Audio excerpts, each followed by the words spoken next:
Olá, seja muito bem-vindo ao nosso estúdio do Clube 3 Podcast. Eu sou Orleans e hoje nós vamos de psicologia existencial.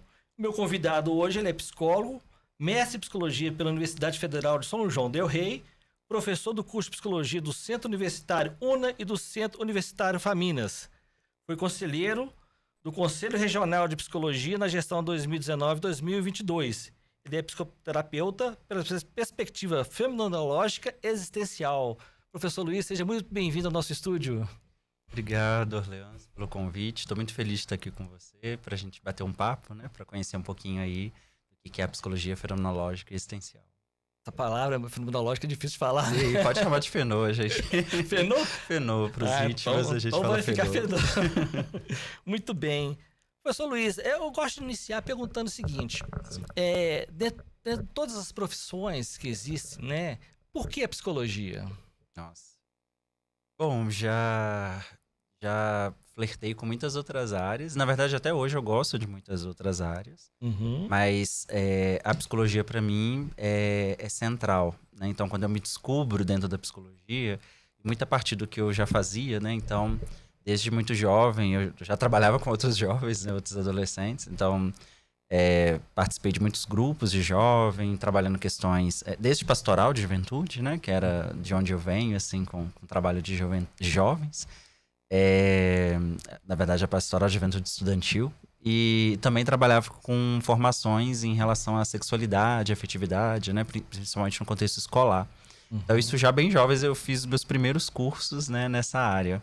E eu fui me identificando, e as pessoas foram falando, nossa, leva jeito pra psicologia, né? Essa coisa Já tentou teologia também? Não, nunca tive vocação pra área. Já fui coroinha, né, na infância, mas não... Acho que todo mundo já foi um pouquinho. em algum momento da vida, né? Uhum. Mas não era uma possibilidade. Né, eu queria fazer mesmo algo ligado na verdade, à educação, que eu gosto.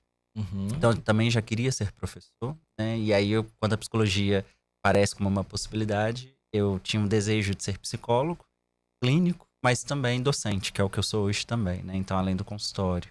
E aí, a psicologia foi me fisgando, né? Digamos assim, eu fui me apaixonando. Você estava caminhando para psicologia ou em outras áreas Não, também? como eu falei, eu flertei com outras áreas, né? Então, eu gosto muito. Mas hoje, eu acho que elas estão próximas, né? Então... eu adoro geografia, por exemplo, então questões do ambiente, território. E dentro das minhas pesquisas eu gosto de trabalhar com essas noções, né? Então, territorialidade, o espaço, na perspectiva mais fenomenológica, né? De compreensão do sentido que a gente dá para o espaço, como que a gente, né? Pensar em redes, né? Então, isso, de alguma maneira, eu trouxe um pouquinho dessas, né, questões para a psicologia, né? Mas me situo bastante nela. Mas sempre gostei de geografia, de história, que são, né, disciplinas que também dialogam, né, com o curso de formação em psicologia. Quando começou a fazer psicologia, você falou assim, é essa aqui que eu quero. Embora eu passei primeiro pela educação, né, mas como eu trabalhava na área, eu já trabalhei com ensino fundamental, então escola de tempo integral, com os pequenos, né, os pequenininhos. Então, Foi indicação de alguém ou foi caminhando para esse lado mesmo? Não, eu gostava já, era na minha cidade, né, não tem, na pública, né, lá não tinha psicologia, na UFOP. Eu comecei a fazer pedagogia. Na verdade, fiquei um semestre, porque eu estava aguardando para fazer o vestibular na época para São João del Rei, né? Federal de lá. E aí eu fiz um semestre de pedagogia, que eu gostei muito, mas quando eu passo, aí eu cancelo e vou para psicologia. Então, mas eu já queria psicologia, né? Psicologia. Mas a educação sempre foi minha paixão também, né? Então, muito bem. foi fazendo esse encontro. E a psicologia... fazendo uma analogia com o direito, né? Igual o direito tem outros ramos, tem a área trabalhista, tem a área civil, penal. Por que a fenomenologia existencial? Bom, na psicologia, acho que tem aí uma diferença ainda, que a gente tem diversas áreas e diversas abordagens, que são coisas diferentes. Então, áreas, a gente tem basicamente aí mais de 10, 12 áreas, eu acho, se não me engano, dentro da psicologia. Então, por exemplo, psicologia do trânsito é uma área, psicologia clínica, né, que é do trabalho organizacional, psicologia social, hospitalar, exatamente. São diversas... São áreas. E dentro das áreas você pode ter qualquer abordagem, né? Então, por exemplo, eu também sou psicólogo social, além de clínico.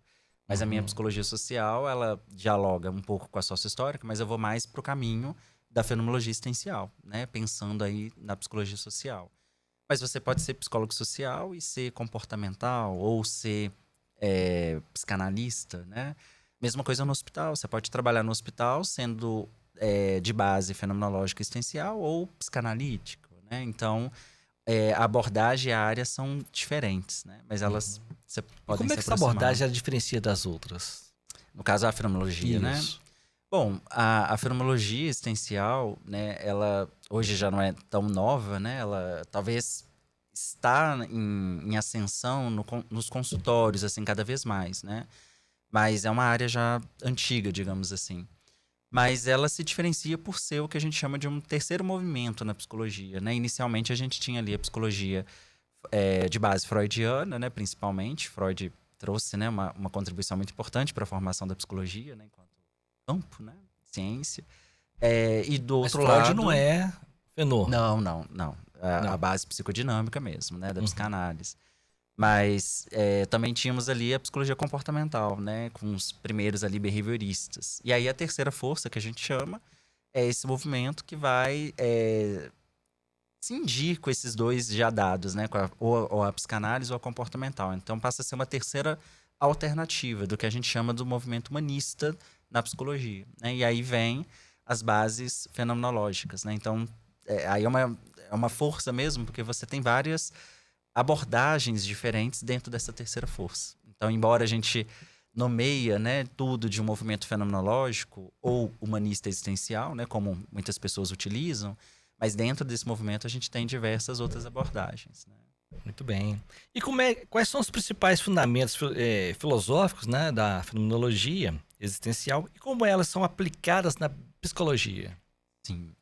Bom, a psicologia fenomenológica ela tem diversos pressupostos, né? Mas vou tentar eleger aqui alguns para a gente conversar, Certo. que eu considero principais, né? Acho que o primeiro deles é a ideia da intencionalidade, né? Então, isso vem até a partir do método fenomenológico, né? Então, para a perspectiva fenomenológica essencial, isso para a clínica ou qualquer área de atuação, a gente vai partir da ideia de que a consciência é intencional. Então, o que a gente fala que a consciência é sempre consciência de alguma coisa, né? Então, a gente se apoia aí principalmente nos fenomenólogos como Husserl, né? Que é o principal, tem outros também, mas é um dos principais que vai fornecer o que a gente chama do método fenomenológico. Agora, quando a gente vai para o caminho, né, existencial, aí nós entramos no que a gente chama de dilemas ou questões existenciais, né? Então, a gente tem liberdade, finitude, responsabilidade, né? A própria angústia, né? Diversos outros temas que sustentam essa prática clínica, né? Esse olhar existencial. Mas todos eles, eu poderia dizer que estão apoiados nessa ideia de uma intersubjetividade. Então, o diferencial da fenomenologia é que ela não busca fazer, né? Aliás, ela tenta superar essa separação, né? Meio cartesiana entre sujeito e objeto, né? Entre mundo e pessoa. Então, a gente sempre vai entender que nós somos uma relação no mundo, né? Eu existo porque o mundo existe e o mundo é porque, né, eu posso abarcá-lo, né, enquanto consciência. Então, essa é uma diferença. Então, o caráter da subjetividade, mas também da objetividade, são muito importantes para o pensamento fenomenológico. Muito bem. Como você define o existencialismo? Sim. E qual a sua abordagem pessoal para aplicar na prática? Legal. Bom, aí, enquanto escola, né, existencial, primeiro, né, o existencialismo ele vem, em grande parte, antes da psicologia, como um movimento filosófico, né? Então, uma escola filosófica. Então, a gente tem aí diversos autoras, né, e autores, como mais contemporâneos, Heidegger, Sartre, né, que são muito conhecidos, mas a gente também tem outros autores como o próprio Nietzsche, que tem, né, um pensamento de base existencial, o Kierkegaard, né, que é um autor também, né, que a gente considera como até o pai do existencialismo. E atualmente a gente tem outras correntes, E né? o que é o senso comum como pai? Ou tem alguma corrente que fala que não? Vai para Rousseau, talvez? Não, você fala em relação... O pai do existencialismo. A gente considera o Kierkegaard como... né, porque o Kierkegaard foi um autor, um teórico do século XIX. Né? Então, ele vem anterior ao que a gente chama de existencialismo moderno, que é o do século XX. Né? Então, basicamente, a gente nomeia... Né? Ele nunca se nomeou assim, mas a gente acaba atribuindo ele como o pai do existencialismo, né? Mas o existencialismo mesmo, moderno, vai acontecer a partir aí de Heidegger, Sartre, né? No século XX, tá? Da escola tanto alemã quanto francesa de pensamento filosófico. Agora, na psicologia, né, o existencialismo ele vai vir depois, né? Então, você primeiro tem um campo que é a filosofia existencial, né, enquanto pensamento, né? E você depois tem pessoas, né, que vão se basear nessas ideias filosóficas da existência, né? E vão pensar nisso como uma prática clínica, né? E aí sim vai chegando no consultório ou na perspectiva da psicologia de forma geral, né? A gente costuma muito associar o consultório, né, à clínica, mas não só, né? Eu posso ser existencial e trabalhar nas políticas públicas, nas instituições, na comunidade, né? Não só no consultório, né? Eu vi uma coisa interessante, né? Sim. Até mesmo na internet, a gente fica fuçando a internet e algumas explicações sobre o existencialismo, a fenomenologia em si. Eu vejo várias explicações, assim, modelo guarda-chuva, né? Sim. Né? Que fala disso. Que o suporte do guarda-chuva ali, que se tenha é a fenomenologia. Isso. E ela se divide entre existencialismo e humanismo. Isso. Né? A diferença dos dois nesse momento, mas todos estão ligados à fenomenologia. Sim, essa analogia, né? Muitos colegas, professores também gostam de usar, que eu acho que ela é didática, né? Embora não tão fiel, né? Porque acho que não existe uma coisa totalmente fiel para explicar. Mas a gente considera a fenomenologia como a liga, né? Porque ela é o método, né? Então, tanto na clínica quanto em qualquer contexto, pode ser também de pesquisa, por exemplo, né? A gente pode aplicar a fenomenologia na pesquisa, né? Existem diversos teóricos, né? Que fundamentam, né, o método fenomenológico para a investigação científica. Mas a fenomenologia, ela dá o caminho do método, né? Que era o que Russell propunha, né? Então... é um método que a gente trabalha com a ideia da suspensão, né, que vem da ideia de epoquê. Então, a gente suspende, né, todos os ditos e valores e questões a respeito de algo para que a própria experiência possa aparecer, né? Então, o método fenomenológico... Quem está nos ouvindo aqui agora, o que é o epoquê? Sim, então, o epoquê é colocar em suspensão, né? Por exemplo, tudo que eu tenho de valor em relação a alguma coisa, os conceitos, a própria teoria em si, para abarcar o sentido da experiência. Então, a fenomenologia é uma busca de sentido, de compreensão do sentido, do vivido, sempre. Né? Então, vamos dar um exemplo para ficar mais didático. Vamos supor que você chega para mim e diz que está com depressão. Né? A gente sabe o que é depressão, eu vou no Google, né? Coloco, sei o que é depressão. Na psicologia, a gente estuda, né? Por diversas perspectivas, o que é a depressão, né? Tratamento, nosologia, tudo isso. Então, a gente tem uma ideia. Mas o contexto fenomenológico, né, o método, vai convidar a gente a praticar esse porquê, que é suspender, né? Ou seja, como é para a experiência daquele sujeito que está diante de mim, né? Como é para ele ou para ela estar em depressão, né? Então, eu abarco a experiência dele. Por isso que eu falei daquela questão mais subjetiva, né? Sim. Então, eu não parto de uma ideia já colocada, né? E suspensão por quê? Eu também não vou negar o que está posto. Não se trata disso, né? Porque às vezes as pessoas acham, então, não vou considerar o que a ciência já produziu. Não, muito pelo contrário. O que está produzido, está posto, né? E trabalham juntos, né? Exatamente. Só que naquele momento eu preciso suspender para abarcar aquela experiência, né? Então, o sentido precisa ser dado pela pessoa, não é pelo profissional, né? Então, eu sempre falo isso até nas aulas, né? O psicólogo, fenomenólogo é aquele que vai buscar sempre a busca de sentido a partir da experiência do sujeito. E não minha, né, enquanto psicólogo, né? Mesmo que eu conheça sobre as experiências, né? Então, é porque esse movimento de suspensão. Eu vou quebrar até um paradigma aqui, que tem muita gente que acha que o psicólogo ele dá o caminho da cura. O psicólogo cura alguém? Bom, nessa perspectiva que a gente está acostumado de cura, né, enquanto, né, doença e tal, não acredito, né? Eu acho que a cura... ela não que você não possa chegar nela, né? Mas a cura não é um estado em si, né? O caminho, e aí eu acho que independente de qualquer abordagem, né? A busca da psicoterapia, ela é para trabalhar, igual você disse, os caminhos. Mas não sou eu que dou o caminho, né? Nenhum profissional, e aí fenomenólogo principalmente, né? Não tem nenhuma condição de dar ou apontar isso é o caminho. Importante falar, porque às vezes a pessoa acha que o psicólogo vai dar o caminho da cura. Sim, exatamente. Né? Ele vai fazer com que você entenda que existe um caminho. E qual caminho é possível. E qual caminho você. possível. Exato, a partir da sua escolha. Mas não é uma escolha do psicólogo para o cliente. É o jamais. cliente que vai escolher esse caminho. Sim. Né? E isso é importante porque a gente está muito acostumado, né, Orleans, com a orientação, né? A gente busca orientação o tempo todo. Né? Não é algo ruim, né? A gente cresce buscando orientação. Né? Orientação que eu digo no que fazer. Né? Essa pergunta do que eu devo fazer, né? Ela é antiga até para a própria filosofia, né? Sim. Então, no consultório, às vezes isso aparece, né? O que eu faço? O que eu escolho aqui? Né? E qual que é a resposta do psicólogo aí? Exato, né? Que caminho... o psicólogo é esse que mostra, né, a questão. Então, o psicólogo fenomenólogo, né, do qual eu estou falando, é aquele que vai sustentar essa angústia do paciente, né? Demonstrando, refletindo ali a questão que se apresenta. Né? Então, por exemplo, vamos supor que a pessoa quer tomar uma decisão rápida, né? Que ela chega e fala, tenho pouco tempo e eu quero decidir isso rápido. Aqui a questão que aparece, né, na clínica é por que as coisas precisam ser rápidas para você? Por que tomar essa decisão com rapidez é importante para você? Então, o clínico fenomenólogo é o que vai fazer, por exemplo, esse questionamento. Entendi. Mas não vai dar para ele a resposta. Ele que tem que buscar essa resposta, não. né? É como se você viesse aqui para buscar uma resposta, você não vai ter essa resposta. E direta não. Direta não. Porque aí eu acredito, né, que qualquer resposta direta é orientação. Né? Então, eu estou dizendo o que você deve fazer, qual caminho seguir. E o psicólogo não faz isso. Pelo menos não deveria. Né? E um fenomenólogo jamais. Isso vai contra a ética?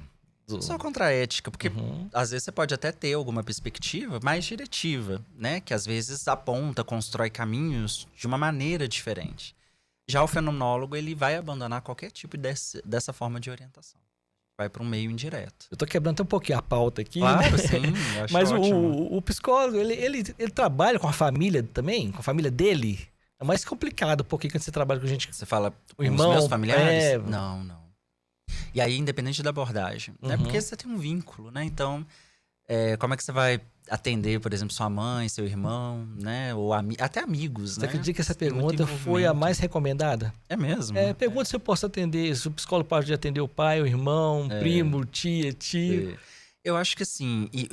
E também tem uma questão. Tem uma questão ética, né? Que está no nosso código de ética mesmo, né? Sim. Então, não lembro agora qual artigo, mas... tanto no Código de Ética quanto nas resoluções, né? A resolução aí, acho que 13 de 2022, que vai dizer sobre o caminho da psicoterapia, elas colocam, né? Veta mesmo essa ideia de que a gente possa atender alguém que tem envolvimento, né? Alguém próximo. Então, por exemplo, nesse caso não é só familiar. Amigos, né? Colegas de trabalho, dependendo do nível hierárquico, né? Como é que eu vou atender meu chefe, por exemplo, ou ser atendido por ele, né? Isso causa um desconforto, né? Porque aluno e professor, né? Por exemplo, os meus alunos às vezes procuram, você pode me atender? Não acho problema quando já não tem um vínculo, né? Então, ex-aluno, ou já não está mais comigo naquele semestre, tudo bem. Porque você pode ter ali, né, às vezes uma dificuldade de vínculo. Às vezes já aconteceu situações, mas isso precisa ser muito conversado, né, para que não haja nenhum problema decorrente disso. Né? Então, como é que é para você, né, estar aqui nessa condição? Né? Porque eu já te conheço, sei quem é você, né? Então isso precisa ser muito conversado. Mas o mais indicado é que relações, né, que você já tem um vínculo que pode conflitar com o processo terapêutico, você não atenda essa pessoa, você encaminha. Isso independente da abordagem. Né? Na clínica, você já teve com algum cliente que ele cria uma situação para tentar, como se diz, testar o psicólogo? Sim. É muito comum? Eu diria que é muito comum, mas acontece. É possível de acontecer. Então, em alguns contextos, até isso acontece às vezes muito com adolescentes, né? Que você tá... O adolescente testar o profissional, exatamente, né? Será que aqui é um lugar seguro para mim? E aí eu testo, né? Então, mas esse testar é inconsciente ou consciente?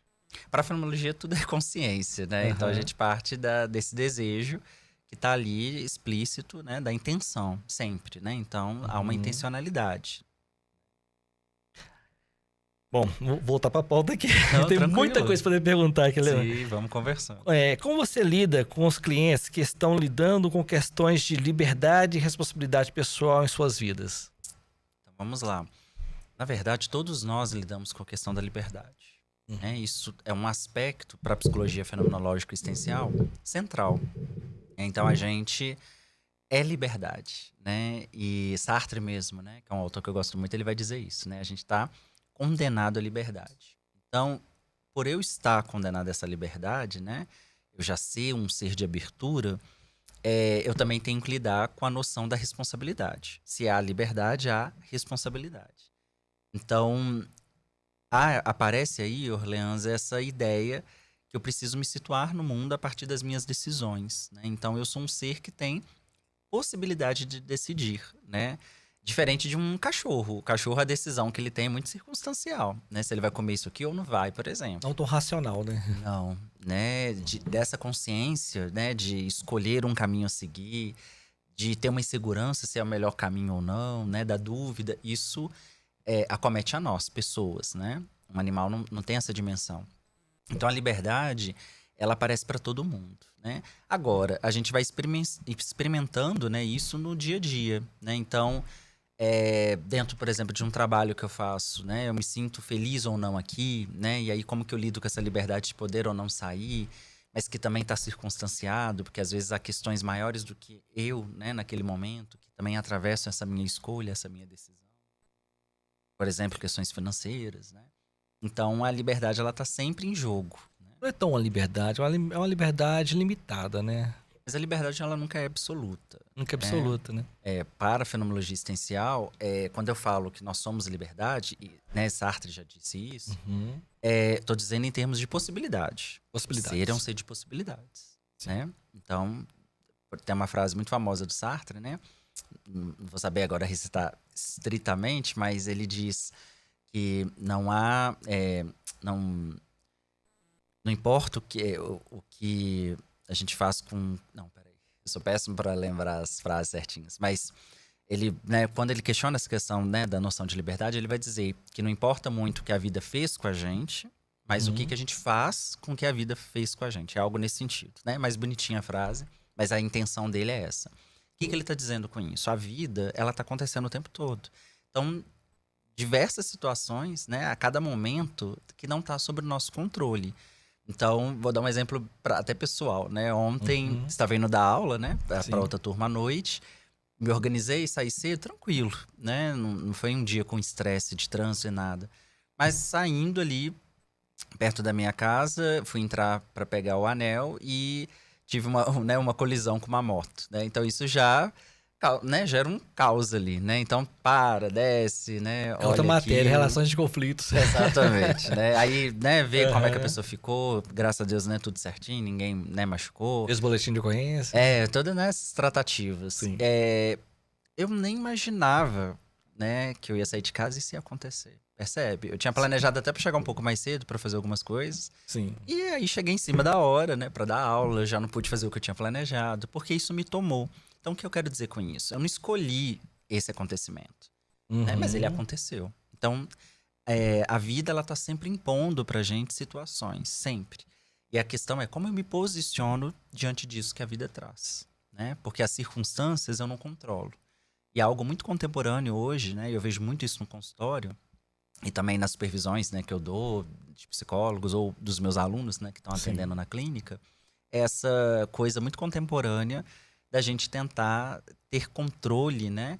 E tentar ser soberano sobre a vida, né? E a vida vai ensinando pra gente que a gente não é soberano. Cada vez menos. Nem chega perto, né? Tem algo que é para além, né? Do que a gente decide e escolhe. Muito bem.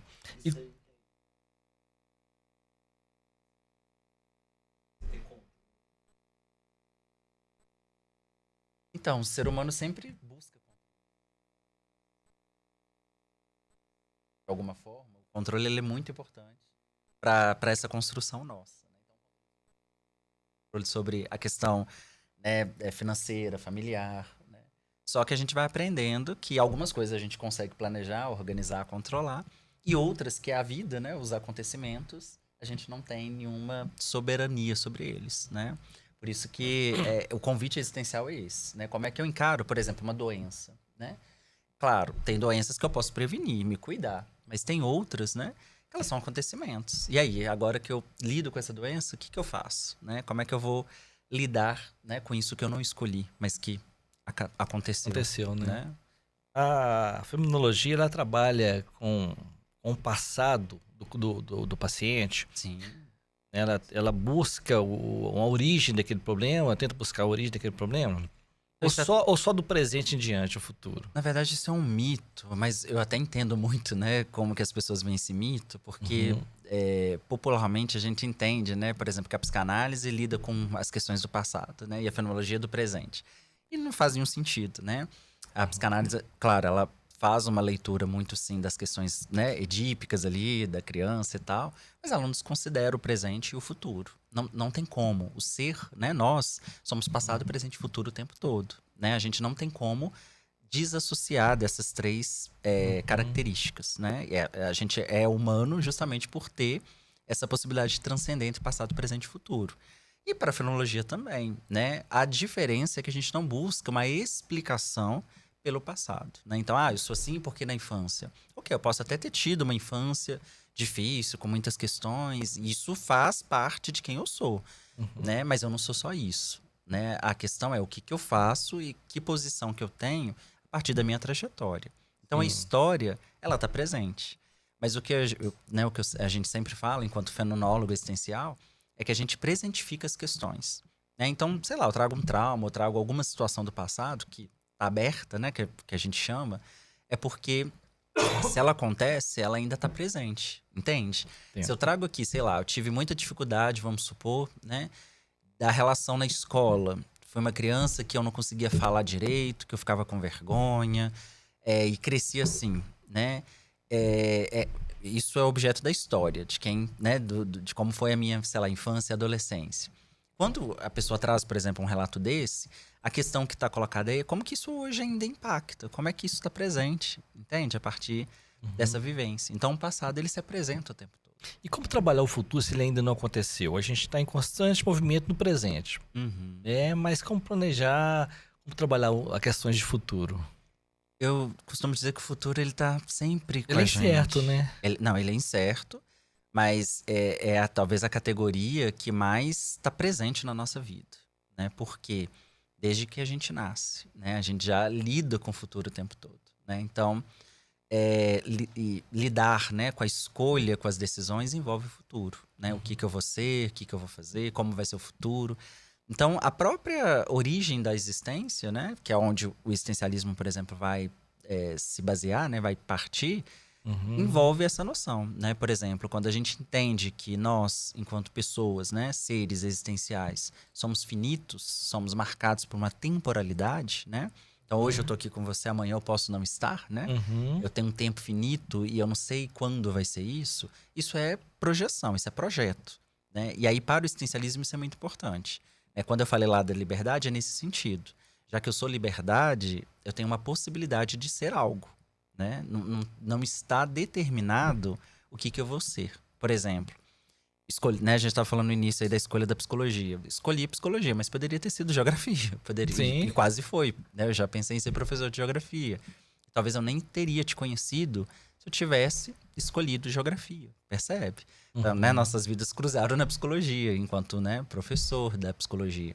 Mas poderia ter ido por outra área, né? Então, isso são possibilidades. Não está determinado que eu já seria psicólogo, que eu estaria, né, fazendo hoje esse encontro aqui com você. Foram acontecimentos, né? Como a vida foi se dando, né? Acontecendo. Lembrei dessa situação porque na última dinâmica de trabalho na sala de aula, Sim. um aluno perguntou não, ele comentou, mas como eu vou planejar o futuro se eu não sei se eu vou estar vivo amanhã? Né? Isso aí traz uma certa angústia para a pessoa. Eu vou planejar o futuro, mas eu não sei se vou acordar vivo. Né? O pensamento da morte constante, às vezes, assim, né? A fenomenologia vê essa situação da morte como um fator que é inevitável. Vai acontecer. Vai acontecer. Não é? Mas quando a gente associa muito a questão futuro e fim, quer dizer, morte, como é que nós podemos trabalhar nesse sentido? Aí tem uma diferença. Separando, desvinculando. Sim, perfeito. Uhum. Aí tem uma diferença importante que é o que você disse. A morte, enquanto uma questão existencial, ela atravessa todo mundo. Sim. Né? Então, todos nós vamos lidar com essa questão do que fazer, já que a nossa vida é finita. Mas eu sempre brinco, né? Não sei se você lembra, na primeira aula eu sempre comento isso. Gente, se vocês soubessem, né? Sei lá, se vocês fossem viver para sempre, ou 1000 anos pelo menos, estariam aqui hoje comigo? Talvez estariam fazendo outra coisa da vida, porque vocês teriam a garantia de um tempo, né? Então, sei lá, tenho 1000 anos para viver, posso dividir esses 1000 anos do jeito que eu quiser, né? É verdade. É uma garantia dada, né? Uhum. E a questão é que não há, né? A gente não sabe. Nosso tempo é finito. Então, esse horizonte já natural de angústia, como Heidegger vai dizer, ele possibilita que a vida exista, aconteça, né? Porque é nessa imprevisibilidade, né, dessa temporalidade, que as coisas se dão. É por isso que eu vou decidir e vou escolher projetos que façam sentido para mim, já que a vida é passageira. O que eu vou priorizar agora? O que eu quero fazer agora? O que dá sentido para mim? Né? A gente caminha assim o tempo todo, a cada instante, né? Agora, quando você traz essa questão de, já que a vida, né, é efêmera, não vale a pena viver, aí depende. Porque a pessoa pode estar adoecida, né? No sentido existencial mesmo, né? De não ver sentido. Falar, né? Aí é uma outra questão, né? Eu preciso entender o trabalho clínico. Se ela já está falando isso, comentando isso aí, já é um sinal que precisa de um tratamento, né? Dependendo, sim. Né? Às vezes é uma questão existencial cotidiana. Uma fala normal ali, uma fala né? normal, mas se for uma né? fala habitual, sim. já preocupa, né? Exato, né? Então a questão é, bom, ali há um adoecimento, né? No sentido de não ver mais perspectiva, não ver sentido. E para né? tudo, né? Exatamente, né? Onde a angústia, né, ela está instaurada de uma maneira que paralisa, né? Então aí eu preciso, na clínica, aí, por isso que eu falei, é um trabalho clínico de entender o que movimenta esse sujeito para esse lugar, né? Entendi. É diferente. Bem diferente. E qual o papel da autenticidade na sua abordagem terapêutica? E como você encoraja os pacientes, os clientes, né, a viverem de forma mais autêntica? Perfeito. Bom, acho que nem sou eu ou a própria psicologia, né? A vida, né? Guimarães Rosa já falava isso, né? O que a vida quer da gente é coragem, né? Então, essa ideia de coragem não é algo que vem da psicologia existencial ou, né, da clínica, né? É, como eu disse, a própria vida. Né? Já que a vida é infinita e eu não sei o tempo, eu preciso agir no mundo, né? Eu preciso fazer escolhas, lidar com o que eu escolhi, lidar com as consequências, né? E até com os arrependimentos também, né? Faz parte, né? Os adolescentes falaram, eu não pedi para nascer. Exato, mas já estou aqui. Mas já estou aqui, né? Isso Assuma a sua responsabilidade, vai embora, Exatamente, né? É o que a fenomenologia existencial vai colocar, né? Sartre, Simone de Beauvoir são autores que eu gosto para pensar isso, né? Eu fui lançado no mundo, eu não escolhi, né? Mas agora que eu tô aqui, eu preciso dar conta dessa existência, que é minha, que é singular, ela é particular, né? Eu me relaciono com o outro o tempo todo, mas as minhas decisões, né? Quem eu sou, tá atribuída ao meu caráter próprio, né? De singularidade, tá? Então, nesse sentido, quando você me pergunta, né? Como que na clínica a gente ajuda o outro nessa autenticidade? Na fenomenologia existencial, a gente trabalha com a noção de apropriação, né? Então, a gente convida o nosso paciente a apropriar-se de si mesmo, entende? Das suas decisões. E isso envolve até angústia, né? Então, um pouco de responsabilidade para a pessoa. Exato, né? De responsabilidade, exatamente. Né? O tempo todo, dentro dos caminhos, né? Possíveis. Então, é aquilo que eu falei, a gente não dá uma direção. Mas é difícil entender a responsabilidade, porque a gente fala assim, meu pai começou a trabalhar com 18 anos, quando eu tiver 18 anos eu vou trabalhar. Eu já poderia estar começando a trabalhar mais tempo. Mas ele quer comparar a vida dele com outras vidas, sabe? Tendo como um parâmetro de iniciação, uma coisa assim. É comum as pessoas falarem isso na clínica? Acho que não só na clínica, na vida, na né? vida, né? A gente utiliza mesmo a ideia de comparação, né? Porque Sartre vai dizer isso, né? A gente não se vê individualmente totalmente. Mas a vida ela é tão individual, né? Tão assim, cada ser é diferente do outro. E a gente tenta assemelhar ainda, buscar. Sim, embora a gente, né, esse aspecto, embora somos individuais, né, há uma singularidade, essa singularidade nunca está desconectada do relacional. Então, é isso que o Sartre, por exemplo, vai posicionar. Eu sou individual, sim, sou indivíduo, mas não completamente só indivíduo. a minha existência, ela se dá também porque é a existência do outro. Então, o aspecto relacional, né, o que o Sartre vai chamar de ser para, né? Eu sou no mundo um ser com o outro o tempo todo.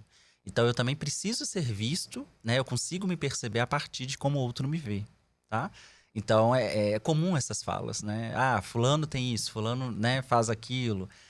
São formas de comparação para me situar no mundo, né? E a gente carrega isso o tempo todo E na quando a gente vida. pergunta pra ele assim, por que você quer ter aquilo que a outra pessoa tem? Aí é apropriação, percebe? É ação, É né? isso. Então, ok. Aí depois que tem, costa no canto, não é isso que eu queria. Exato. Vamos partir pra Às próxima. vezes é uma outra. Que essa ideia, né? Que aí é uma ideia de sentido mesmo, de desejo. Nem sempre a né? necessidade de um é a necessidade De do outro. outro, exato. E aí na clínica é esse o convite que a gente vai fazer de apropriação. Qual é a necessidade sua e não do outro, né? Então, por exemplo, uma E intervenção. é fácil de entender isso? Não, mas é uma proposta. Proposta. É uma entrega. Então, o cliente, né, ou o paciente, ele vai se abrir para esse caminho, né? Então, o fenomenólogo existencial é esse que vai questionar, por exemplo. Bom, então, você escolhe a partir do que os outros decidem por você? É isso? Então, esse é um questionamento existencial, percebe? E quando a gente fala de sofrimento, o sofrimento do outro é o mesmo do nosso? Em algum sentido, algumas coisas, né, a gente sente e tem experiências que são coletivas, né? Sim. Luto coletivo, né? Uhum. Perda, sim. Mas o sofrimento, né, que tá ali na clínica, ele é individual, ele é singular, né? Até o luto, por exemplo, né? Às vezes eu posso ter tido uma experiência de luto pessoal, mas é o que eu falei da suspensão. Ali eu preciso suspender para entender a experiência de luto do outro. Existe a um dor grau de do outro. sofrimento? Eu não gosto de pensar assim, né? Eu acho que sofrimento é sofrimento. Não interessa a intenção dele. Não, interessa o impacto, Impacto. né? Por exemplo, o quanto que esse sofrimento me paralisa. Né? Uhum. Aí a gente entra numa outra diferenciação, Orleans, que é de dor e sofrimento. São diferentes. São. Para a perspectiva fenomenológica, isso é muito importante. Dor e sofrimento são diferentes. A dor faz parte da vida, né? Não existe vida sem dor, né? Então, acabamos de falar aí de doenças. E o sofrimento, né? Também não? Não, o sofrimento também. Só que o sofrimento, ele me paralisa, entende? A dor, eu preciso lidar com ela. Por exemplo, a perda. A dor da perda, ela é uma dor fundamental, né? Quem perdeu, quem tem experiência de perder alguém, vai sentir a falta dessa pessoa pro resto da vida. Mas a vida vai seguir, né? A gente aprende a seguir, mesmo sem a pessoa. Né? A gente transforma essa dor em saudade, por exemplo, no luto. Né? É esse trabalho que é feito. Quando isso acontece, né, é diferente do sofrimento, que o sofrimento paralisa. Eu já não faço mais nada, Mas a não saudade trabalho. também não gera dor. Mas é uma dor é diferente. Ou o sofrimento também. Sim. Porque quando a gente fala muito de luta, eu penso muito daquela... A pessoa foi embora, tudo bem. Sim. Mas eu tenho uma foto do lado, eu tenho uma peça de roupa que está guardada ali, né? Eu tenho aquela cadeira que ficava ali para aquela pessoa.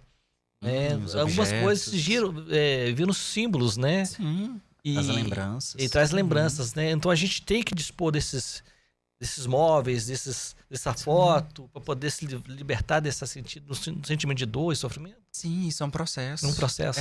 Porque, né, não estou dizendo que é simples, né? Uhum. Às vezes leva, né, muito tempo, né, de você ressignificar essa experiência, né? Por isso que eu falei, não dá para dizer, né, que a forma como eu atravesso o luto é a mesma de outra pessoa, né? Por isso que na clínica a gente não vai dar um caminho nesse sentido.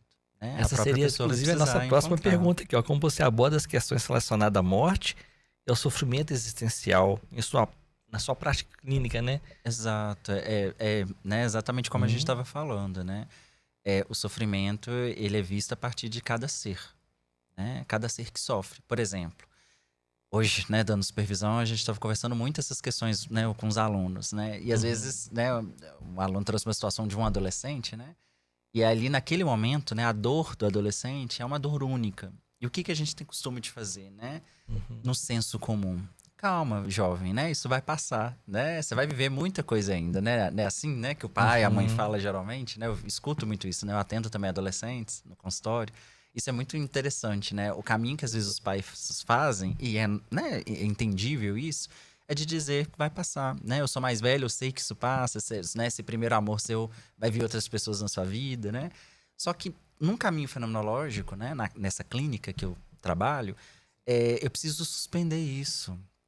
Eu preciso entender que naquele momento, aquela experiência de dor é importante para aquele sujeito. Entende? Pode ser que ele vai sim conhecer com certeza novas pessoas, ele vai atravessar novas experiências. Mas naquele momento, aquela experiência é constitutiva para ele. Né? Ele está descobrindo o mundo a partir daquela relação. Isso tem uma importância para ele. Então, nesse momento, por isso que eu falei, eu não posso menosprezar o sofrimento dele, dizer que tem pessoas que têm um sofrimento maior que o dele.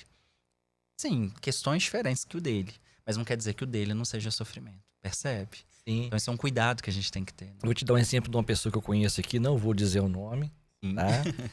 Mas essa pessoa teve a mãe que faleceu tem pelo menos uns 15 a 20 anos. Sim. O quarto dela é intocável. Ninguém entra. E está do jeito que a mãe deixou. Isso para ele não traz um sofrimento. Ele não deveria desfazer desse quarto ou deixar esse quarto do jeito que está e vai sobrevivendo de forma natural. Mas eu vejo até num ponto de vista um pouco mais complicado, porque ele teve uma pessoa que foi fazer uma faxina, abriu a porta e ele pegou essa pessoa varrendo, e a pessoa foi despedida na hora. Sim. Né? Ele criou aquele quarto ali como um local, como se fosse assim, é da minha mãe, ninguém entra aqui mais. E até quanto isso é saudável ou não para ele? Então, quando você me pergunta isso é orientação. Orientação. Porque aí é esse lugar que o clínico tem que estar atento. Porque senão a gente cai nessas armadilhas, né? De dizer, você deve desfazer ou não deve. Não cabe a mim. A pergunta que eu, enquanto clínico, faria, né? Clínico, fenomenólogo, existencial, é por que é importante para você guardar isso? Entende? Essa é a pergunta. Isso, na verdade, foi uma provocação minha aqui mesmo. Sim. Mas é uma boa pergunta, né? Então, é isso. Esse é o caminho que eu preciso ir, entende? Né? Por que guardar a história dessa forma é importante para você? Tá ali nesse santuário. O que representa, precisa, né? Exato. Entende? A partir disso, as questões vão se apresentar. Percebe? Por isso que eu não vou poder dar uma orientação. A abordagem fenomenológica existencial é muito interessante, né? Eu acho que ela parte eu sou suspeito de falar. A parte de um princípio muito, muito legal que você faz a pessoa entender se é importante ou não. Exato. Sem interferir. Né? Ou gerar uma consequência para a pessoa. Então, é a pessoa que vai definir. Né? E aí, Orleans, só para fechar um pouco isso, porque o mundo impõe essa forma de orientação pra gente. E isso que o mundo quer, prescrição. Né? O mundo que eu falo, nossa, né? Pessoa, sociedade. A gente quer prescrição o tempo todo. Como é que eu faço para dormir? Como é que eu faço para ir trabalhar? Como é que eu faço para lidar com luto? Como é que eu faço para lidar com o fim de um relacionamento? Né? Como é que eu faço para lidar com tudo? Precisamos de aprovações o tempo todo, né? De aprovações e orientação. Sim, né? A gente carece disso. Por isso que o clínico precisa dar um passo atrás. E atento, né? E atento, exatamente. O tempo todo, né? Clínica fenomenológica, né? Quando você me perguntou lá atrás quais são os pressupostos, de todos eles eu diria que a clínica fenomenológica é a clínica que se baseia na espera, não aguardar. A gente precisa aguardar. Porque se eu não aguardo, eu dou orientação para o outro. Vou dizer o que o outro precisa ou não fazer. E aí eu já quebro essa possibilidade do caminho, né, ser dado pelo próprio cliente. Né? Então, eu preciso aguardar, eu preciso ter paciência. Né? A Feijó, né, que é uma autora que a gente estava conversando um pouco antes, né, que hoje, contemporaneamente, né, fiz formação com ela e atendo muito na perspectiva, né, da fenomenologia existencial que hoje ela tem, né, no Brasil. E eu aprendo muito isso com ela cotidianamente. Né? A clínica fenomenológica é a clínica da paciência. E paciência não é assim, preciso aguardar 10 anos. Não. A coisa pode acontecer às vezes uma sessão, mas também pode demorar 10 sessões. O clínico existencial é o que vai ter a paciência de aguardar o tempo do outro e não o seu. Então eu trabalho isso muito com os meus alunos. Eu acho que isso é um perfil do psicólogo, tem que ser paciente, né? Exato. E na fenomenologia existencial é uma condição. Eu não consigo ser um fenomenólogo existencial se eu não tiver paciência nesse sentido. Né? É o que eu ia falar dos meus alunos. Isso foi muito bom você ter falado isso para nossos colegas de turma lá, né? Aproveitar mandar um agradecimento aqui para a professora Cláudia. Querida Cláudia, né? Colega. Nossos colegas do primeiro período de psicologia da UNA, a unidade Aimorés, nosso abraço também. Né? E eu falei outro dia para eles, nós temos que ter paciência. Porque às vezes gera alguns conflitos dentro da sala, assim, um está discutindo uma coisa, o professor está falando uma coisa, E a gente tem que ter aquele momento de espera, né? Aprender a escutar. E a gente, como a gente está no processo inicial, tudo é válido, né? Mas é interessante a gente aprender esse conceito, né? Professor Luiz, voltando com relação à morte, é uma pergunta muito interessante que o ciclo natural da morte, do luto, né? Quando a gente, enquanto filho, a gente espera, a sociedade espera que o pai vai primeiro. Sim. E o filho transforma-se em pai. O pai vai novamente. Mas quando se quebra esse ciclo, quando o pai permanece vivo e o filho que está indo embora, né? A gente consegue nivelar esse tipo de sofrimento para a questão familiar, porque aí houve uma quebra de ciclo, né? A gente espera que o pai fique mais velho, mais debilitado, que a situação toda, e já se prepara o leito de morte dele, porque vai acontecer fatalmente. Mas quando um jovem está aí 18 anos, em pleno vigor, né? Começando a questão de trabalho social e tudo, trabalho na vida dele, com um planejamento de vida, e de repente a gente tem esse corte. Perfeito, Orleans. Por isso que a gente entende que esse tipo de perda são as perdas mais difíceis mesmo. Porque é perfeito como você descreveu, né? Quando o pai vai, né, mais velho, ou a mãe, é difícil, lógico, né? Sim. Mas é esperado, né? Então, a vida mesmo vai ensinando a gente que esse momento vai chegar um dia, né? Aquilo é inevitável, né? Agora, quando inverte, né? Você tem a perda de alguém muito jovem, geralmente até causa mais comoção social, por exemplo, né? Sim. Uma criança, né? Porque a expectativa... Por exemplo, um luto que hoje a gente precisa falar mais dele, mas é muito invisibilizado, dos bebês, né? Uma mãe que perde uma gestação ou perde um filho, né, prematuro ali. Você pode até falar, mas né, ela ainda não conviveu com essa criança, mas ela já lidava com um sonho de ser mãe, o que essa criança já tinha uma história, né? Mas você não acha que tem um peso maior na adolescência? Porque você já criou memórias, criança, ela crescendo, desenvolvendo, uma conversa de, eu vou ser pai, eu vou fazer isso, eu vou trabalhar com aquilo. Então, você já cria uma memória para aquilo. E essa memória é interrompida. A criança nasceu até um ano, a sua memória é curta para aquilo ali. Mas não sei. O sofrimento é o mesmo? Não sei se é o mesmo, porque é isso que eu tava falando. Porque senão eu vou hierarquizar, dizendo que quem perdeu com 10, 12 anos sente mais dor do que alguém que perdeu um bebezinho. E não sei. Talvez o projeto de ser mãe e a forma como foi construído... A criança está esperada, talvez a primeira criança. Eu já vi isso em consultório, de ser uma dor muito grande, né? E às vezes a pessoa que perdeu um mais velho e tal, conseguiu lidar de um jeito diferente. Não que não teve dor, mas que às vezes lidou diferente. Então, essas hierarquias a gente tem que tomar cuidado, porque aquilo que eu falei, tudo é dor, né? Tudo é perda. O que eu preciso entender é como que eu me articulo diante dessa perda. Tá? Eu fiz a pergunta por causa das memórias, né? Quando você cria memórias da coisa, eu acho que o peso vai... É diferente, né? É porque você conviveu mais tempo, né? Com a pessoa, trocou mais. Você tem uma história por trás, né? Exato, né? Você tem ali a criança começando a andar, a primeira fala, a primeira palavra, mamãe e papai, todo mundo fica doido, né? Mamãe e papai, que é competição entre a família, né? Então é muito engraçado isso. Depois cresceu, primeira vez que vai pra escola, o primeiro caderno, né? Eu falo isso porque... Os pais costumam guardar isso dos filhos, né? Caiu um umbigo, guarda aqui na caixinha. Sim. Tá guardado. A primeira comunhão, ganhou o certificadozinho, tá aqui guardado. Então, isso tudo faz parte da memória. A trajetória. A trajetória, né? É perfeito. Muito bem. Outra perguntinha aqui, ó. Como você ajuda os clientes a lidar com sentimentos de alienação, desconexão e um mundo cada vez mais complexo e individualista? Diria que né, na fenomenologia a gente vai trabalhar mais com a ideia de inautenticidade, né? Impessoalidade, que é uma fuga, né? Do nosso caráter de liberdade, né? De posição, né? No mundo. E a clínica, então, existencial vai fazer esse movimento que eu falei lá no início de apropriação, né? De ajudar o outro a buscar essa apropriação sobre si. Né, sobre o seu caminho, né? Por isso que eu falei que a gente não deve dar orientação, né?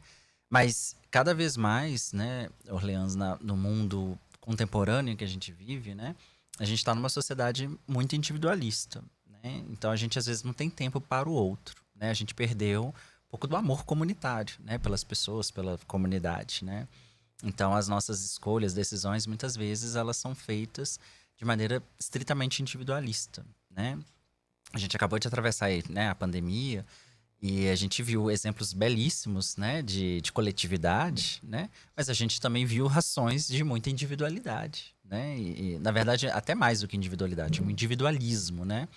Então, o ser humano é esse que lida com essa contradição, né? De ser individual, mas também de precisar ser coletivo, né? E muitas vezes a gente vê que essa individualidade, ela aparece muito em excesso, né? Então, na clínica a gente também vai lembrar o sujeito disso, né? A minha vontade, como eu falei, ela não é soberana, né? Então, há outras existências junto a mim, né? Eu não tô sozinho no mundo para lidar com as coisas, né, o tempo todo. Aproveitar essa pergunta e completar com a outra. A tecnologia hoje não ajudou essa questão da individualização, não? Você vê hoje a criança, ela almoça jogando. Sim. Não tá nem pros pais que estão na mesa. Às vezes, quando estão na mesa, né? Então, assim, hoje você tem um pai de um lado, a mãe do outro, o filho do outro. Então, você tem uma família separada. É uma família, entretanto, separada, né? Sim. Você tá no grupo social, todo mundo jogando e ninguém conversando, interagindo, né? Isso não é por causa da tecnologia hoje, ou é já uma coisa normal do ser humano, essa questão da individualização? Eu tenho uma dificuldade de tentar, eu acho que é um cuidado que a gente tem que ter, porque às vezes a gente cai muito nessa tendência e às vezes ela é muito sedutora, né? Da gente, é por causa da tecnologia. Não sei. Com certeza a tecnologia tem, e eu vejo muito isso nas relações, né, enquanto psicólogo, elas alteraram a nossa forma de relacionamento, sem dúvida, né? Isso é um fato. Mas também atribuir uma responsabilidade a ela o tempo todo, eu acho perigoso, né? Por exemplo, eu não vivi essa época, obviamente, né? Eu já nasci, né, num momento histórico diferente, né? Mas fico pensando como foi para uma geração que descobriu a televisão, né? E a televisão também causou, de alguma forma, né? Um afastamento entre as pessoas, mudou a dinâmica das relações, né? Então, todo momento histórico vai ter alguma coisa que vai acontecer, e aí eu acho que a gente ainda está longe de superar, né? Acho que a tecnologia só está começando. Então, cada vez mais, né? Pode piorar? Não sei se piorar, mas cada vez mais vai se intensificar, né? Então, a atualização, né? Por exemplo, meu celular está aqui do lado. Antigamente, para eu falar com alguém ou me conectar, eu precisava ir para uma mesa, sentar, ligar um computador. Hoje não, eu faço isso aqui agora, né? Então, o que eu quero dizer daqui a pouco, talvez eu nem precise... Aliás, já está começando, né? Já faço aqui no meu pulso, no relógio às vezes, né? Uma mensagem. Já tenho os estudos com óculos, né? Sim. Enfim, essa interatividade, nesse sentido que eu estou dizendo, ela está cada vez maior e acho que ela vai se intensificar.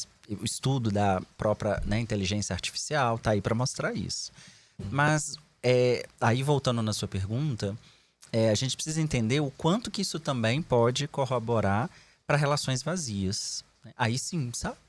Então, eu acho que não é atribuir a questão somente nisso. Por exemplo, na escola, né? Eu escuto muito isso às vezes.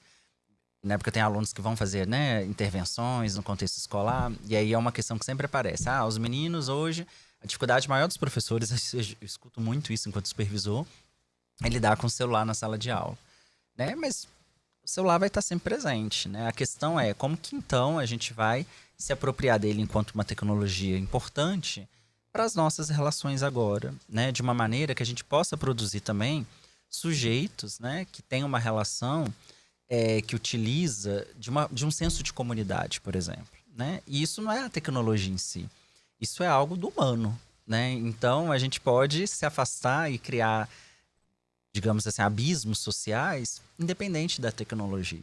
Mas eu acho que ela ajuda a intensificar isso. Que é o que você disse, às vezes é muito mais fácil, você tá ali na sala e rapidamente você sobe seu celular e conecta com alguém que tá ali distante de você, Distante, né? Então... eu tô pensando aqui agora no passado, sabe? Antigamente a gente tinha o telefone, o orelhão ficava lá na, exato, lá era na mais esquina, difícil, né? Exatamente. Mas as pessoas usavam aquelas fichas assim, né? Não era essa geração de hoje, mas... Já peguei isso. Já pegou? Orelhão, sim. Mas o interessante... Não é da época da ficha, não. É época do cartão. A ficha nem conhece que é ficha, não. Né? Mas eu lembro que uma coisa interessante das questões humanas, né? Que tinha aquela fila pra usar o orelhão ali, a pessoa colocando, mas aquela fila era tão interessante, sabe? Porque você começava a interagir com as pessoas que estavam ali. Você conversava. Começava a conversar com um, com outro, com outro, com outro, com outro, que tá na frente pressionava o outro pra sair rápido, pra poder a fila andar, né? E aquela situação toda. Hoje o cara pega o celular e vai pro cantão dele, fica solitário ali, tranca a porta e... Até dentro do grupo, né? Ele tá ali, mas tá ali trocando mensagem, parece tá na que cria rede. uma bolha entre ele ali. Uma bolha. Incrível, né? Como é que muda as coisas, né? Exato, né? Como que isso vai... E isso modifica a nossa produção de subjetividade. Que tende a dar uma continuidade ou retroagir? Em que sentido? Você acha que o ponto da humanidade, nós vamos chegar a um ponto que o próprio ser humano ele vai entender que ele precisa interagir mais com as pessoas e não com a máquina? Sei. É uma pergunta muito difícil.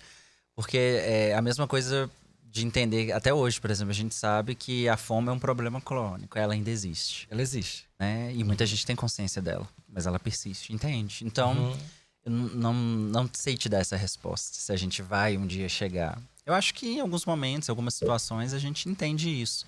Mas também a gente precisa tomar um cuidado, né? Eu falei isso outro dia, assim, para não demonizar também as relações, né? No sentido da tecnologia. Porque ela também nos aproxima. Né? A pandemia foi exemplo disso. Né? Talvez você também passou por isso, Enzo, né? Durante a pandemia.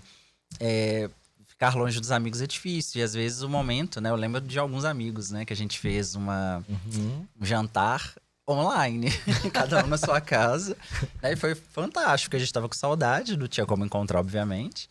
E vamos fazer um jantar online. Cada um ligou seu celularzinho, montamos a mesa bonitinho na sua casa. Isso é interessante, como transmitir o cheiro do churrasco, né? Pois essa experiência do cheiro não apareceu, aquela cerveja assim que você abre esse lacre assim, geladinho, eu não bebo não, mas é interessante a gente falar, porque o visual dela é interessante. O afeto que tá ali. Então, a tecnologia, ela também pode trazer e traz uma forma de afeto. Mas ela também pode distanciar. Você falou uma coisa muito interessante de aproximação também. Às vezes o filho tá longe trabalhando, né?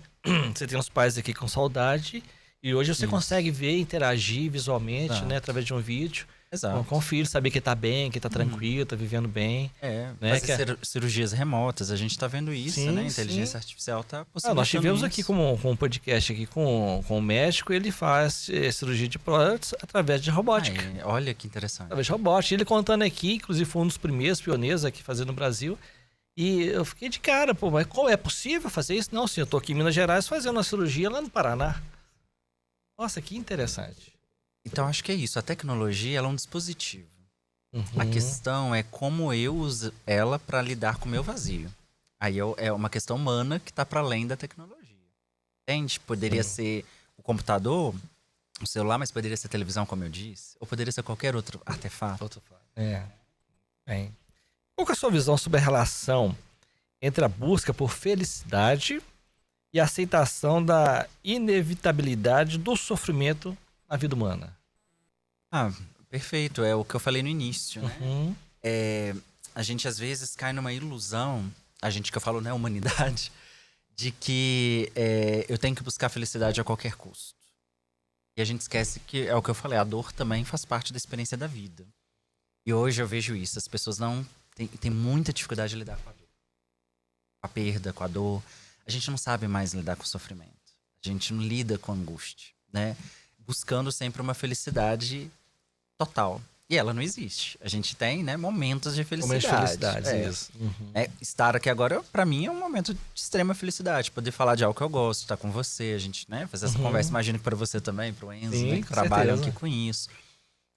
Mas tem situações que a vida impõe, né, de tristeza. E a tristeza, a dor e o sofrimento são experiências também humanas, né? Por isso que eu falei lá, né, trazendo Guimarães Rosa, né, quando ele fala que a vida, né, inquieta e desaquieta, né? É isso. A gente não tem só uma quietude. A gente também tem momentos de inquietação, né? E a vida traz isso pra gente o tempo todo. Você recebe na sua clínica lá os pacientes falando que não conseguem ser felizes? Sim, que não são felizes. Já tentei fazer de tudo e não consigo ser feliz. Sim, é uma questão muito contemporânea. E diria que tem muitos jovens dizendo isso, o que eu acho mais preocupante. Né? Verdade, jovens. Jovens. Eu tenho escutado muito isso, e muitos colegas também, né, terapeutas, também me relatam muito isso. No sentido Por que os jovens de hoje? Aí eu acho que é um fenômeno muito contemporâneo. O mundo que a gente produz hoje, né? Um trabalho para fenomenologia, né? Sem dúvida. Para a clínica, né? A gente vive numa contemporaneidade de uma produtividade incessante, né? E às vezes a gente não sabe lidar com a frustração, com a perda, né? Então, essa cobrança, né? Tem um autor que eu gosto, né? Embora ele traz, né? Cita autores existenciais, até o próprio Heidegger, né? Ele cita, que é o Bicho Han, né? E o Bicho Han, ele, na sua obra, não só na Sociedade do Cansaço, mas em outros livros, ele vai fazer muito essa discussão, né? É fantástico a maneira como ele vai articulando. Acho que nessa contemporaneidade, a gente é levado o tempo todo numa massificação de produção, de produtividade. E aí ele vai dizer, Orleans, de uma ideia ele vai chamar de uma sociedade da positividade, né? E com isso a gente nega, né, a frustração, as possibilidades, né, de desencanto, que a vida também tem, né? E aí o jovem hoje, eu tenho visto isso, às vezes ele tem muita dificuldade de lidar com a frustração em si, sabe? Com não alcance dessa felicidade no momento e na rapidez às vezes ele já passou pela felicidade, mas ele não reconhece que foi um momento de felicidade, né? Não consegue se prender a momentos de felicidade. Perfeito. Isso acontece. Ele acha que o momento de felicidade é uma integralidade, quer dizer, todo momento. E aí eu escuto, né? Não tô no sucesso que eu queria estar. Então se coloca numa cobrança, né? Adoecedora, né? Numa ansiedade, né? De estar conquistando as coisas o tempo todo, né? E muitas vezes nem sabe por quê, né? Então... Isso é muito interessante, sabe? Porque eu estava pensando aqui na questão vamos supor que da prova do Enem, por exemplo. Sim. Né? Eu vejo vários adolescentes, às vezes, frustrados com o resultado do Enem. Pô, estudei a vida toda e não consegui ter a nota que eu precisava fazer o curso. Né? Então a gente tem esse momento de frustração. E tem a frustração também dos pais. Né? Um projeto. E tem o terceiro caminho que eu vejo, que o pai obriga, né? Porque a gente vê o caminho que tá sendo seguido. Não é o que o filho quer, mas é o que a família quer. Aquele é um momento de frustração para mim, para ele. Eu tô fazendo porque meu pai quer, né? Eu já tive relatos, por exemplo, do cara que formou, pegou o diploma, pô, pai, você queria? Toma o diploma, tá aqui, ó. Exatamente. Agora eu vou para minha outra área, né? Eu tenho, para falar a verdade, um probleminha desse em casa, sabe? O meu Toda filho, família tem. o meu filho, ele é músico. Ele é músico, por natureza, né? É autodidata, ele é músico mesmo. Mas eu falei assim, ele chama Pedro. Pedro, mas você não ser uma pessoa frustrada no futuro com música? Porque eu já mexi com música no passado. Faça um curso para você ter um parâmetro depois. Se a música não der certo, você tem outra profissão. Né? Isso é busca de garantias. Busca de garantias, exatamente. É cercar de garantia o tempo Aí vem todo, a mãe né? e fala assim, ó, você vai fazer um curso de engenharia, porque a mãe é engenheira. Não, você vai fazer um curso de direito, porque eu sou bacharel em direito. Aí o filho fica assim, opa, qual dos dois? Né?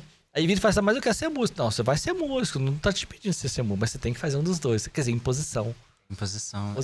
Aí cria as frustrações, né? Exato. Aí quando eu vejo isso e já tô até me policiando nesse sentido, né? De falar com ele, de conversar com ele. E como é que foi a aula hoje? Ah, foi uma... né? Ah, você não tá gostando não? Sai, abandona. Mas você se sente mais pressionado ainda com essa fala. Exato. Né, que a gente tem que aprender até mesmo como se colocar nessa posição, né? Porque as frustrações ocorrem o tempo todo. E tentar atender os pedidos do pai, as vontades dos pais, é um fator complicador. Demais. Né? E eu até acredito que você tem na clínica lá os seus pacientes falando, olha, eu queria atender meus pais e tudo, mas não é isso que eu queria. Então eu não consigo ser feliz por isso. Sim. Né? Exato. E tem gente que exerce profissões que não é aquilo que ele queria. Eu já vi pessoas abandonarem profissões, né? Um amigo nosso era médico, não quero ser médico, não, eu quero ir mexer com outra coisa. E foi mexer com desenho.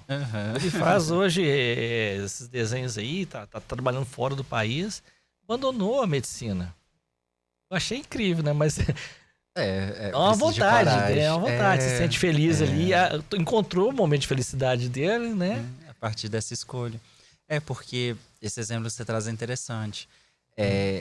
Quando você fala, né, de faça isso, né, para ter tal garantia, a questão que tá é que a vida não tem garantia. Não tem garantia. Né? Ele também pode fazer direito ou engenharia ou qualquer outra coisa e não ter sucesso, né? Exatamente. Mas a gente cria, né, mecanismos de achar que uma coisa dá mais garantia do que outra, né? Mas isso é ilusão. Né? A vida é que vai mostrar, né, o sucesso ou não de algo. Caminhar dele, né? E aí, na orientação profissional, por exemplo, né? Quando eu trabalho isso com algum adolescente, né? Que tá na orientação profissional, esse processo de escolha, né? Da profissão, ali no ensino médio, né? É o que eu trabalho demais, né? É mesmo, é interessante. Sim, é uma área também de atuação clínica, né? E aí, dentro da fenomenologia, a gente essa orientação profissional. Sim, é um serviço que a gente presta. Então, para o adolescente que está ali, né? Tomando a decisão, né? Era o que a gente chamava antigamente de orientação vocacional, né? Mas hoje a gente chama de orientação profissional porque vocação é uma coisa determinada, né? Ah, eu nasci para ser isso. Não, a gente entende que a profissão é uma escolha, né? Dentro das minhas habilidades, desejos, né? Mas é escolha. E o adolescente, às vezes, ele traz...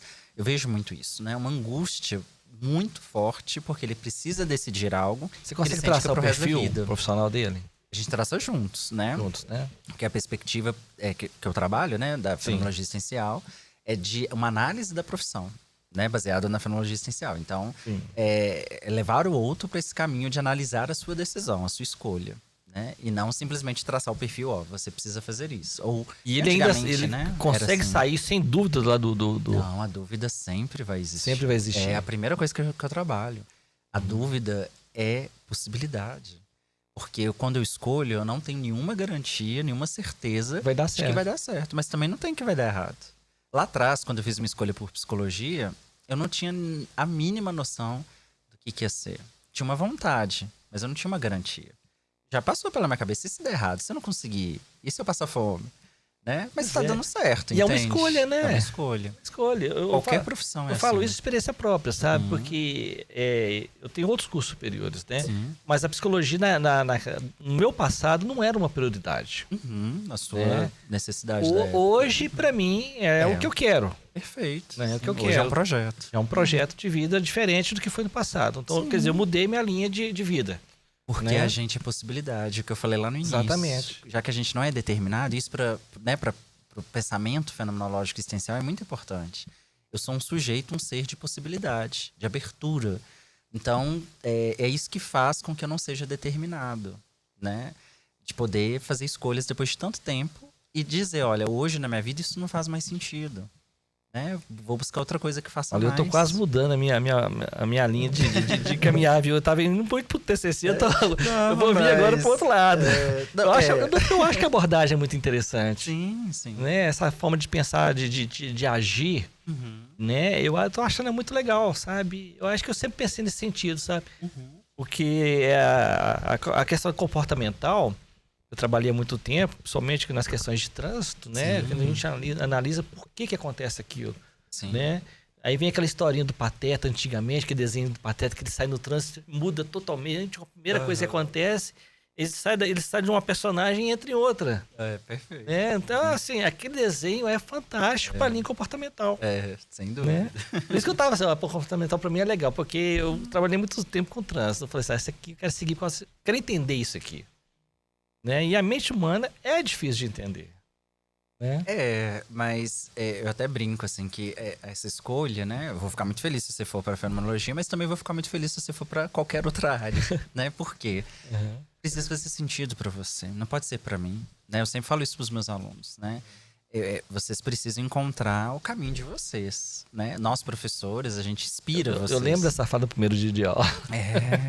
Quando você fez a dinâmica lá. Exatamente. Então, uma pergunta interessante aqui. Como você integra abordagens terapêuticas existenciais com outras modalidades de tratamento? Como terapia cognitivo-comportamental ou a terapia humanistas? Não, aí, vamos lá. Não dá para integrar nesse sentido. Né? Se eu entendi bem a pergunta, são pressupostos diferentes. A humanista é diferente porque ela tá dentro do guarda-chuva, né? Sim, da terceira força, né? Então, por exemplo, eu posso ser eu, por exemplo, sou base existencial, né? Então, eu trabalho na clínica, já fui mais humanista, né? Mais na perspectiva, né, de Rogers, né? Que eu até hoje gosto muito de lê-lo e tal. Mas atualmente eu trabalho na perspectiva mais da design análise e da fenomenologia existencial, né? Então, Heidegger, Sartre, né? São os autores básicos, né? Que estão ali no meu campo de pensamento. Mas também sou do psicodrama, né? Que é uma perspectiva, né? Sou psicodramatista, aí já é outro autor, que é o Jacob Levi Moreno, que vai dar uma outra clínica, né? O Moreno, ele vai partir da ação, da dramatização, né? Mas ele tem um movimento fenomenológico, né? Então, é por isso que a gente também entende ele dentro desse guarda-chuva, né? O psicodrama, a gestalt, a logoterapia, né? Então, são outras perspectivas próprias, que têm um movimento próprio de pensamento, de estrutura, de clínica, né? De técnicas, mas que estão próximas dessa concepção de terceira força, tá? Da psicologia, igual eu falei no início. Agora, cognitiva, comportamental, psicanálise, qualquer outra sistêmica, né? Qualquer outra perspectiva, tem o seu próprio aporte teórico e técnico próprio, né? Então, embora tem pessoas que tentam, né, juntar uma coisa de cada área, eu acho isso complicado, né? Porque se eu acredito, né? Você acabou de dizer que, né, tá gostando, se apaixonando um pouco pelo jeito de fazer fenomenológico, mas que pensa e olha a vida a partir da psicologia comportamental, né? Então, o que eu quero dizer com isso? A nossa escolha da abordagem, ela se dá pela visão que eu tenho de mundo e de sujeito. Sempre. Então, se eu sou alguém que entende o sujeito como inconsciente, como Freud, por exemplo, vai dizer, né, que parte dessa visão de mundo, de sujeito, automaticamente, né, o caminho talvez mais, não vou dizer mais simples, né, mas mais esperado é que eu me identifique, por exemplo, com a psicanálise, né? Agora, se eu acredito, não, o sujeito são contingências, né, condicionamentos, há mudanças comportamentais, eu estou num paradigma mais, né, da psicologia mais comportamental, né? Então, é a visão de sujeito e de mundo que vai fazer com que eu escolha, me aproprie mais ou menos de uma abordagem. Pelo menos eu penso assim, né? Essa escolha se dá dessa forma. Né? Eu tenho uma pergunta aqui que eu não posso deixar de perguntar. Sim. Que é com relação aos autores, né, do existencialismo. Nós falamos muito de Rousseau, Sartre, né, e outros, né, mas existe algum autor contemporâneo que a gente poderia citar em algum tratamento que tenha mudado uma perspectiva, né, de Sartre, de Rousseau, Heine, e trazer para a atualidade? Vamos lá. A gente, né, se situa nesses teóricos e teóricas, né? Porque são a base, né? Então, mesmo uma clínica contemporânea hoje, ela está alicerçada nessa construção de pensamento, né? Sim. Mas eu citei, né, uma autora aqui que eu gosto muito, né? E fiz formação com ela até hoje, né? Continuo estudando com ela, que é a Ana Feijó, né? Que está lá no Rio, né? Uma professora lá da UERJ. Ela, para mim, é uma das, né, brasileiras que vem construindo uma forma própria de clínica, né? Inspirada em Sartre, inspirada em Heidegger. Ela mesma fala isso, né? Eu acho isso muito legal. Inspirada em Kierkegaard, por exemplo. Mas uma metodologia diferente dela, né? Então, o clínico, eu me inspiro nas perspectivas filosóficas e teóricas, mas o que eu faço é clínica, né? Então, o meu jeito de atuar, a forma de estar ali, ela é própria, né? Mesmo que eu me inspiro lá em Heidegger, em Sartre, né? Então, a gente tem vários exemplos, né? Você até colocou aqui o livro, né? Que eu tenho trabalhado com vocês na UC. O próprio Giovannetti para mim, um autor extremamente importante. E muito bom livro, né? Eu tô fazendo propaganda dele de graça aqui, mas muito bom livro. Não, mas é uma ótima indicação, né? Eu gosto muito dele. Então, ali tem a Cláudia Lins, né? Que também tá aqui, tá no FMG, né? O Giovannetti já aposentou, mas continua, né? Em formações. O Paulo Evangelista, né? Que também tá no FMG, que também é autor de vários livros e capítulos, né? Então, aqui em Minas, né? São autores de obras? Sim, todos eles têm obras, né? Capítulos, ou estão, né, nessas obras aí que eu venho trabalhando com vocês, que falam dessa contemporaneidade, né? Que vão pegar temas, questões contemporâneas, baseadas nesses autores, mas fazendo uma leitura contemporânea, tá? Atual. Né? Então, falei da Feijó, mas tem diversos outros autores e autoras, né? Pelo Brasil e no mundo, né, que estão produzindo uma fenomenologia existencial contemporânea, né? Hoje a gente, por exemplo, pensa em questões decoloniais, né, na psicologia, a gente pensa em questões de uma pluralidade, né? Então é preciso se adaptar e também fazer uma discussão regional, né, desse contexto e não só importar o que já está pronto, né? Mas produzir para os nossos, né, digamos, né, falar do que é nosso, do que é questão para gente, né? Não simplesmente importar. E é possível? Tem sido possível. Né? É claro que na UC, por exemplo, eu vou falar muito de Heidegger, de Sartre e tal, porque história é de onde a gente parte. Traz um modelo, né? É de onde a coisa começou, né? Mas eu sempre vou falar isso para vocês. O que a gente, embora eu apresente Heidegger, Sartre, Simone de Beauvoir, Kierkegaard, né? Todos esses autores, eles são filósofos, eles não são psicólogos clínicos, né? A proposta deles é filosófica. Mas o que a gente faz é clínico. É diferente. Estamos próximos da quarta fase do existencialismo ou ainda permanecemos no terceiro? Eu acho que o existencialismo sempre vai ser isso, né? Assim, enquanto escola, né, movimento, é Sim. isso, né? Mas a gente se apropria e constrói, né, movimentos o tempo todo. Ele é um movimento, entende? Ele nunca deixou de ser um movimento. Iniciado lá atrás, que vem se transformando, vem, né, olhando para as questões. Mas, por exemplo, finitude, morte, né, angústia, desespero humano, amor, felicidade, como a gente falou hoje, escolha, né? Verdade. Liberdade, são temas existenciais. Eles não vão deixar de ser atuais, porque eles são questões ontológicas, né? Nos acompanha enquanto ser. Né? Agora, como pensar a liberdade, a angústia na contemporaneidade? Numa sociedade, né, moderna, entre aspas, pós-moderna. Aí é uma questão para hoje, né? Para a gente lidar com a tecnologia, como você disse, que é algo, né, que está nesse momento, né, nessa contemporaneidade. Né? Muito bem. O psicólogo escolhe o paciente? Bom, eu acho que mais o paciente nos escolhe, mas também, né, a gente pode não se identificar ou ter alguma questão que aconteça, pessoal, né? que a gente não se sinta, vou dizer assim, possibilitado de atender.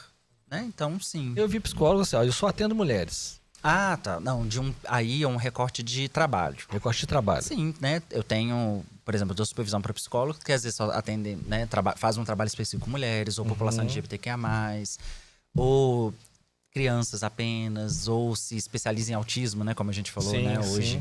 E vão aproveitar, né? Hoje é Dia Mundial da Conscientização sobre o autismo. Exatamente. Né? Não deixe de pesquisar na internet, saber o que é o autismo. É muito importante as pessoas, né? E esse processo de inclusão deles também. Perfeito, né? Então, você pode, né? Ter nichos, né? Ter públicos que você queira trabalhar, né? Agora, o paciente em si, né, é a vida que vai trazendo, né? Então, aí eu acho que é o paciente que nos escolhe, se ele quer ou não, se aquilo faz ou não sentido. E faz aquela perguntinha no finalzinho da sessão, você quer voltar, você não quer voltar? Eu sempre faço. Escolha. A pessoa pode não querer estar ali, tá tudo bem, né? Às vezes ela não se identificou, às vezes ela não quer estar mais, né? É uma possibilidade. Existe um preconceito contra os psicólogos, né? Acho que hoje menos. Menos. Eu acho que na sociedade que a gente está hoje, principalmente pós-pandêmica, né? Entre aspas, eu acho que vai muito isso pelaquela mudando. fala das pessoas, você precisa de um psicólogo. Quer dizer, parece que a pessoa é doida, né? E psicólogo não é só pra isso. Mas eu acho que a gente desmistificou bastante. Eu acho que assim, até os anos 90, talvez, início dos anos 2000, era muito forte ainda essa ideia do psicólogo ser pra doido, pra louco, né? Não tinha essa visão, né? Exatamente. Hoje eu acho que as pessoas estão entendendo que o processo de uma psicoterapia, ou não só de uma psicoterapia, né? Às vezes ela não tem nem ideia, mas quando ela vai no CRAS, ou num CREAS, né? Ou numa política pública, muitas vezes ela é atendida por um psicólogo, mas não clínico, né? Assim, Sim. É numa outra perspectiva. Mas tem psicologia ali. Tem uma psicologia pensando nas políticas públicas. Tem mais psicólogo, mulher ou homem? Majoritariamente mulheres. A gente é uma categoria, né? Eu acho isso muito legal, que é mais de 90% feminina. Por causa da acessibilidade delas? Não O diria... jeito de tratar, o acolhimento. Também, né? Mas não só por isso, né? Eu acho que isso é até um dado assim, interessante pra gente entender, né? São algumas profissões da área de saúde que a gente vê mais mulheres, né? Pelo, talvez, perfil, mas não necessariamente só por isso, né?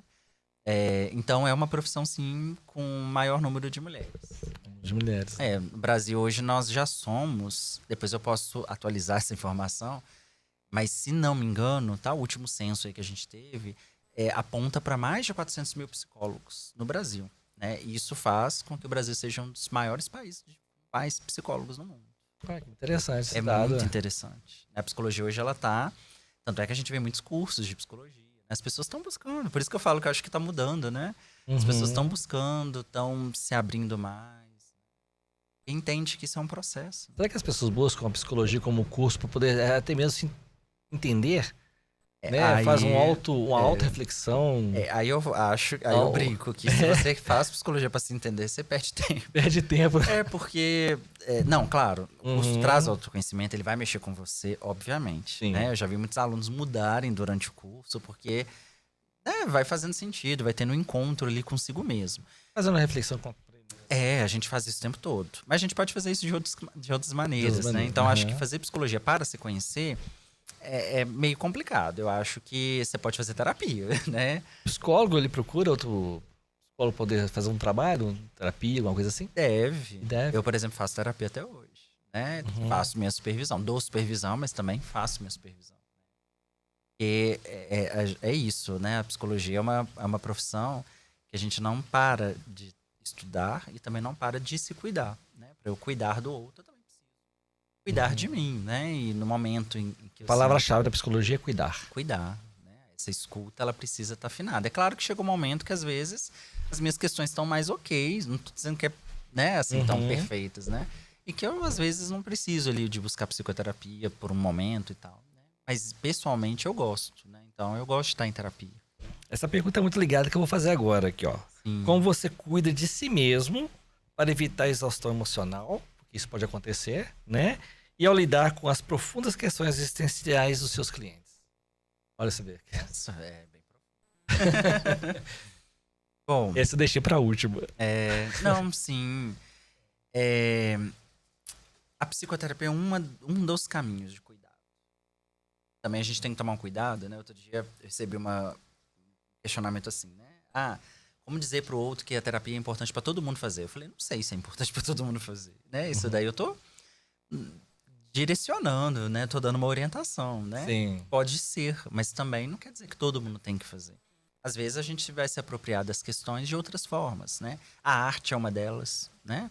Às vezes eu vou encontrar as minhas próprias questões na arte, na literatura, na música, como a gente falou mais cedo, né? E a psicoterapia também é um espaço de conhecimento, né? Que é para todas e todos, né? Então hoje a gente precisa pensar numa clínica que ela seja plural, que ela seja inclusiva, como a gente falou, né, mais cedo, né? Que ela esteja aberta às questões, né, de todas e todos, né, sem distinção, né? E eu, enquanto profissional também, né? Eu acho que eu também me situo nisso, enquanto humano. Eu também tenho questões, né? Por ser, né, mito que as pessoas às vezes, né, carregam. Se você é psicólogo ou psicólogo, né, quer dizer que você tem totalmente equilibrado na vida. E não, né? A gente também tem as nossas questões. Claro que eu tenho uma percepção, uma escuta diferenciada por ser psicólogo, obviamente. Isso me atravessa, né? Tem uma tranquilidade para lidar com as coisas talvez diferente, mas não quer dizer que eu não seja tomado, impactado pelas determinações da vida, né? Eu também vou lidar com elas. Eu percebi que o psicólogo, ele quer se aproximar muito da pessoa. Então, às vezes, o linguajar não é tão oficial, assim, digamos assim. Como é que eu posso falar aqui? Ele fala abertamente. Né? O psicólogo fala abertamente. Se precisa xingar, ele vai xingar. Precisa rir, vai rir. Né? Ele não tem aquele momento de falar assim, não, eu tenho que ser mais ponderado aqui. Até se acreditava muito nesse modelo. Ainda existe, tá? Vão ter profissionais que vão ter uma certa distância, uma forma de fazer clínica, sim. Que também é uma possibilidade, né? Mas hoje, na fenomenologia existencial, por exemplo, a gente faz uma aproximação de diálogo muito importante. Né? Então, a relação terapêutica, ela está estruturada numa intimidade. Né? Então, o cliente se sente mais à vontade, quando a gente tenta igualar ele precisa se sentir. Essa comunicação, né? Sim. A gente quebra, Orleans, o critério de hierarquia. É um nós, né? Eu sempre falo isso com os meus alunos. Não é o ele ou o eu, é o nós, sempre. Né? Então, eu estou ali numa relação. E é numa relação que eu me mostro pro meu cliente e ele também para mim. É uma troca. Não uma troca de eu falar da minha vida para ele, não é isso. Obviamente, né? Quem é a parte que vai dizer sobre si é o cliente, né? O paciente, não sou eu, né? A terapia não é sobre mim, é sobre o outro que tá ali. Mas enquanto movimento clínico, né? Eu também estou numa abertura para esse paciente, né? E dentro de uma clínica, existe as vestes do psicólogo para poder o cliente chegar, o paciente chegar e olhar para você assim, não, tá igual a mim, tô mais à vontade, né? Eu tem psicólogo que pode chegar de terno, pode chegar com roupa branca, o médico, será que eu tô dentro do hospital, né? Aí vai depender da instituição que ele está. Por exemplo, se for hospitalar, muito possivelmente vai ser branco, né? E às vezes até jaleco por ser uma norma, né? Institucional. Mas já vi também psicólogos hospitalares que quebram um pouco isso, que é possível vestir um pouco diferente, né? Vai depender da instituição, da forma como isso é construído. No consultório não há, né? Uma roupa confortável e que, obviamente, mais à vontade, mas que seja formal também, obviamente, né? Mas não precisa ser um terno. Agora, se você se sente bem, né? Já vi profissionais, né? Que gostam de usar uma roupa mais... Eu não gosto, né? Eu detesto, na verdade. Eu uso terno só quando eu preciso mesmo, né? Então, você não vai me ver atendendo assim, jamais. Na sua clínica, você trabalha com cores? Em que sentido? As cores incomodam o paciente, por exemplo, se colocar uma cor vermelha, uma cor preta, não lembra muito a questão do luto, sangue, essas coisas. Existe, né, uma ideia sobre, né, o que as cores trazem pra gente e faz muito sentido, né? A cor impacta de alguma forma, né? Não só a cor, né? Qualquer sensação, né? A cor, o clima, né? O som, né? Tudo isso vai impactar, vai trazer um efeito pra gente. Tô te perguntando isso porque eu tive com um psicólogo conversando com ele a respeito. Ele falou assim que teve um paciente uma vez que tinha um vaso vermelho com outra cor no armário dele. Na que chega assim, você bate o olho. Ele falou o seguinte, o meu paciente chegou, ele olhou pro vaso e ficou o tempo todo olhando pro vaso. Entendi. E era vermelho. Depois eu fui entender que em um momento da vida dele, ele passou por uma situação que gerou um luto de um familiar, mas tinha sangue envolvido, muito sangue. E ele ficou muito preso nessa questão do sangue, na cor vermelha. Entendi. Então ele não gostava de roupa vermelha, ele não gostava de ambiente onde tinha vermelho. Na experiência dele. Na experiência dele. A ideia da fenomenologia existencial é o que eu falei. Para esse paciente, essa cor, esse vaso, tem um sentido. Para outro, às vezes não faz diferença nenhuma. Nada. Eu vejo isso no meu consultório. Mas é bom evitar? Não sei. No meu consultório, às vezes eu decoro, mudo alguma coisa, tem paciente que nem percebe. Tem outros que chegam, nossa, que legal, essa planta é nova. Ficou bonito, esse quadro que é legal, né? Tem outros que senta, fala, vai embora e daí viu que a planta é nova, entende? Então, se é artificial, se não era, né? É claro que assim, né? Acho que tem cores que vão ser mais confortáveis, né? O ambiente precisa ser gostoso. A gente procura o psicólogo procura essas cores mais agradáveis. Eu acho que isso é legal, né? Não, eu não me prendo nisso. Tipo, vai ser azul porque azul é tal cor. Não, isso pra mim não faz muito sentido. Pra mim, tá? Não quer dizer que outra pessoa possa ter. Mas eu não me baseio nessa forma, né? Eu, por exemplo, adoro cinza. Então, eu tendo a até ter as coisas, né? Com fundo mais cinza e tal, né? Mas um consultório todo preto é possível? Mas não é comum, né? Não sei que sensação isso pode trazer para uma pessoa. Às vezes não é uma cor, né? Talvez ficou muito escuro o ambiente, por exemplo, né? Mas isso é muito pessoal, né? Pessoal, né? Muito bem, professor Luiz, chegamos ao final. Foi um prazer enorme tê-lo aqui com a gente aqui. Nesse papo gostoso. Vou te convidar novamente para a gente falar sobre outra temática, é claro, né? Sim. Mas o nosso Instituto de Portas Abertas aqui. Volte sempre com a gente aqui. Muito obrigado por ter vindo aqui, dedicado esse tempo com a gente. Foi um prazer. Eu acho que foi muito gostoso o nosso bate-papo aqui hoje. Que bom, espero, né, que quem assistir aí, quem tá em casa, né, possa conhecer um pouquinho, bem pouquinho, né? Tem muitas outras coisas aí da fenomenologia existencial. Nossa, se fosse falar tudo aquilo que tá dentro aqui do Projeto, nós vamos abraçar a tarde toda. Exatamente. Mas é isso, né? Eu acho que o melhor jeito é conhecer fazendo, né?